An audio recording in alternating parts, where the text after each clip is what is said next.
Welcome in to Duval Daily, presented by GenJag.com. I'm Jordan Lugo. Thanks so much for tuning in here on Wednesday, May 8th. A couple days away from getting out on the practice field, seeing these rookies start to get it going here for the 2024 season, right? Rookie minicamp kicking off this week. The media availability open day will be on Friday. I'll be out there. Excited to see what these guys have. But we've been going through this rookie class, kind of talking about why the Jaguars picked these players, how they project in year one and beyond, all that fun stuff. Today we're looking at fourth round pick Jordan Jefferson. This was easily the most confusing pick and the most heavily criticized pick that the Jaguars made throughout the draft. And we're going to talk about why, right? Jordan Jefferson was projected by many, including myself, as a later round pick. And people might say, oh, well, it was day 3. The fourth round is still extremely valuable. He wasn't a late rounder. He was an early day 3 pick. He was picked at 116 overall, early on day 3 of the draft, early in the fourth round. So here we're going to talk about why the Jaguars valued Jordan Jefferson at that point and why they picked him in the fourth round. Really appreciate y'all tuning in. If you enjoy the content, please like, subscribe, hit that notification bell. You can also check out genjag.com/shop, pick up some new Duval gear like the hat I am wearing right now. You can also become a channel member here on YouTube. Really helps us out. Shout out to all the channel members out there. Could not be doing this without you. So, Jordan Jefferson, he is 22 years old, transferred from West Virginia to LSU for the 2023 season.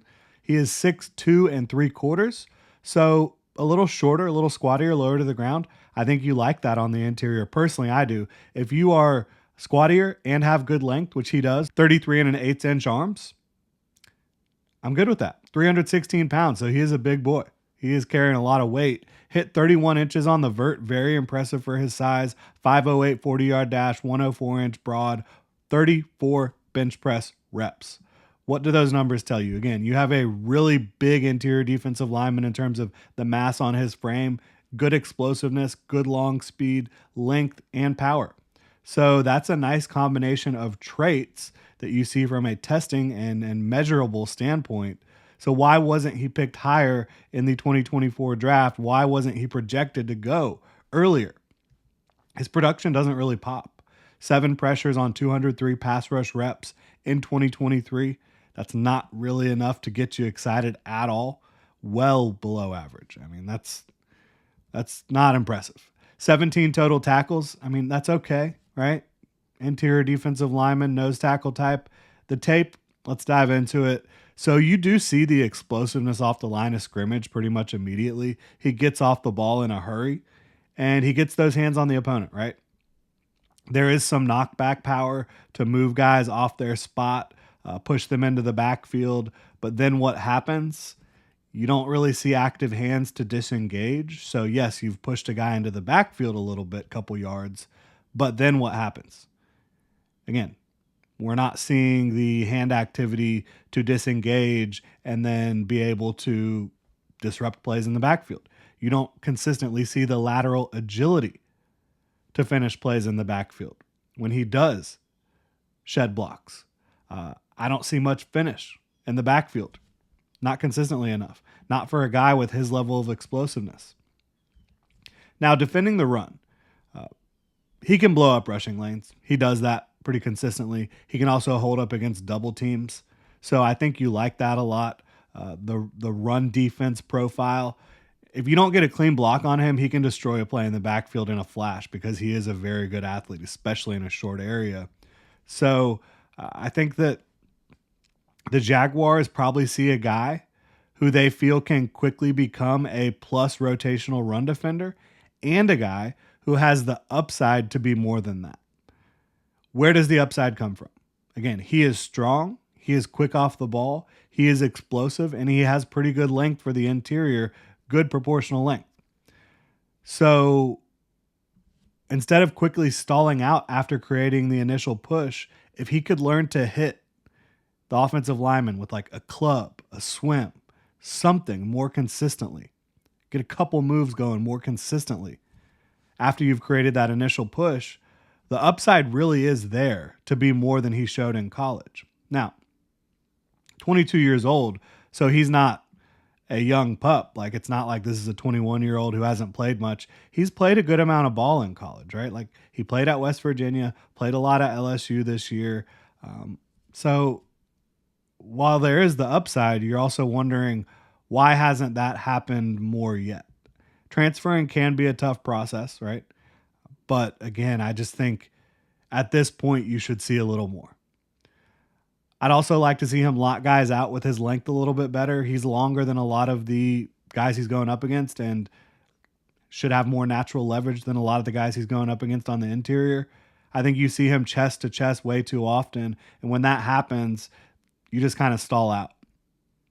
But again, right now, you do have a good block eater, a guy who can create push. He can take on double teams. He's going to be a good run defender. I do believe that. If he gets a one-on-one against the run, he's probably going to push his guy into the backfield, create some disruption. But what's the value of that at the NFL level? Like, he's likely going to be the last guy on the depth chart at defensive tackle in year one for the Jaguars. And again, if this is the 5th or 6th round, that's a different story. Or 7th round, different story. This is round 4 of the NFL draft. Tanner Bortolini and Mason McCormick still on the board. Guys that I had as day 2 prospects. Guys that could help you protect Trevor Lawrence, create space for Travis Etienne. If you draft either of them, I think they're immediately second string on your depth chart versus back of the roster defensive tackle. TJ Tampa is still on the board. That's a guy a lot of people valued. I had him valued in this range. A guy with length, and the Ravens saw the fit with Tampa. They went and got him. I mean, you've still got Chris Abrams-Drain and DJ James, who I had as day 2 guys, still on the board. Tons of quality receivers still on the board as well. I just think they could have waited, and that's my main criticism of this pick. It's not that Jefferson can't come in and be a decent rotational guy. It's not that he doesn't have upside. Like, he can be a good rotational run defender. He does have upside for more. But to me, this says they felt more like they needed depth on the interior of the defensive line than depth on the interior of the offensive line. And I don't really agree with that. Even if you value defensive line more for whatever reason, like, you should be valuing protecting Trevor Lawrence. If you have Ezra Cleveland or Brandon Sheriff, Mitch Morris, any of these guys go down, I don't think you have a great depth option. I really don't. And to me, that's more important than getting your 5th defensive tackle. We'll see how it plays out. I do really like the run defender. I like the upside as a pass rusher. I'm rooting for Jordan Jefferson, no doubt about it. I think that he is a guy that brings work ethic. He's a guy that is a weight room warrior. He's going to work to get better. But again, at 22 years old, I would have liked to seen a little bit more polish from him as a complete player to select him early on day 3 of the draft. Really appreciate y'all tuning in. We'll see what he looks like out there, rookie minicamp on Friday. If you enjoy the content here, please like, subscribe, hit that notification bell. You can also check out genjag.com/shop, pick up some new Duval gear, become a channel member right here on YouTube. Y'all have a good one.